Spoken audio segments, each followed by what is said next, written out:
Yung mga G, magluluto pala tayo ng adobong ribs ng baka. Bale, magigisa lang pala tayo sa margarine ng sibuyas, pati ng bawang.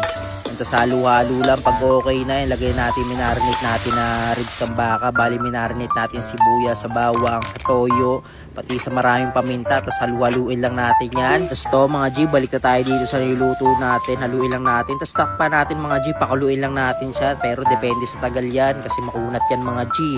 Tapos yan, halu-halo lang. Tapos lagay natin itong ayan natin, rino.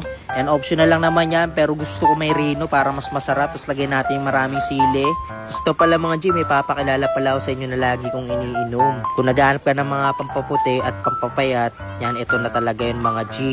Lilinisin talaga na ito, kaloob-looban nyo. Talagang kinabukasan may kilalagyan kayo sa CR na ito mga G. Kaya sa mga naghahanap na ito mga G, yung pomegranate, yan, add nyo lang sa yellow basket ko mga G. Tapos ito mga G, balik na tayo dito sa niluto natin. Yan, halo-halo lang. Tapos takpan natin mga G, makalipas ang isa't kalahating oras.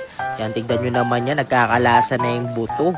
Tapos yan, double check lang natin kung talagang malambot na. Siyempre, tikman na rin natin yan mga G. Ayun, napakasarap. Tapos yan, siyempre may kulang. Yan, pampalapot, ribisco. Yan, durugin lang natin yan. Tapos lagyan natin. Yan na yung final touch natin dyan mga G. Napakasolid yan. Ay naku, pow!